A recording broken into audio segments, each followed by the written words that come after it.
Lucky Jack says, so true, I did so many studies and no drawings for so long when I was in school that I ultimately forgot what I learned. Yeah, it's nuts. It's nuts. A lot of people get trapped in that place and they gain all this knowledge, all these skills, but they never really end up doing what they intended to do with them in the first place. And a lot of the time, when it comes to the people who sign up for my mentoring sessions, I'll tell you one thing.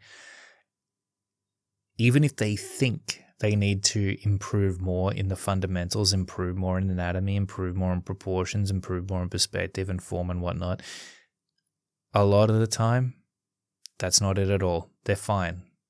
They're doing great with that stuff.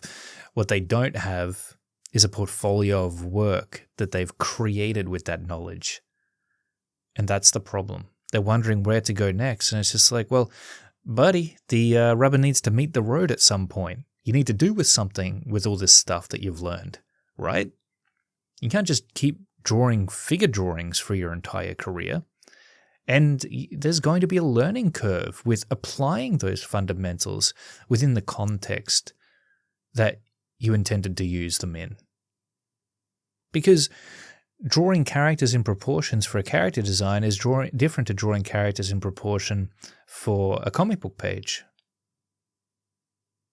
There's going to be a variety of different ways in which you're going to have to think about proportions in order to pull either of those different forms of illustration off.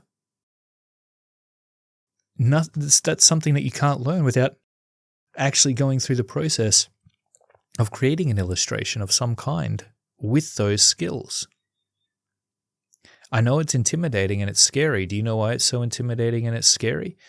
It's because if you fail at drawing an illustration, if you fail at drawing that comic book page or that comic book cover or that storyboard, whatever it is you're setting out to create, what does that say about all the time you put in to studying up on proportions and anatomy and perspective and the fundamentals?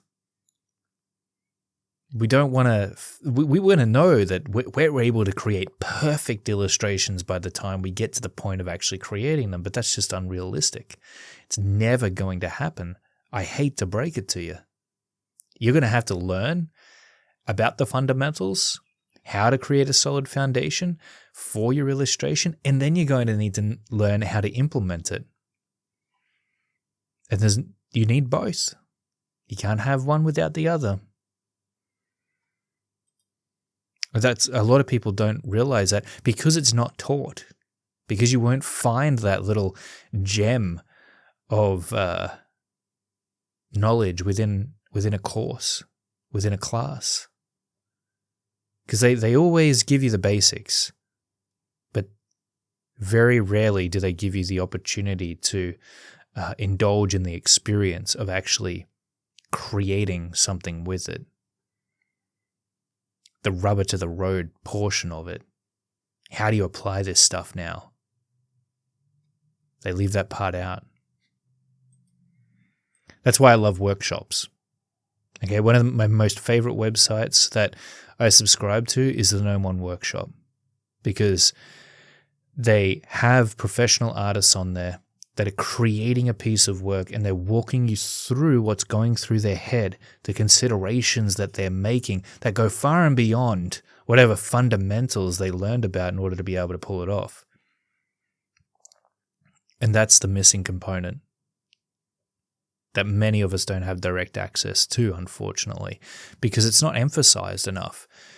So like if you type in how to learn to draw into Google or into YouTube, you're going to get the same stuff come up, the same basic stuff.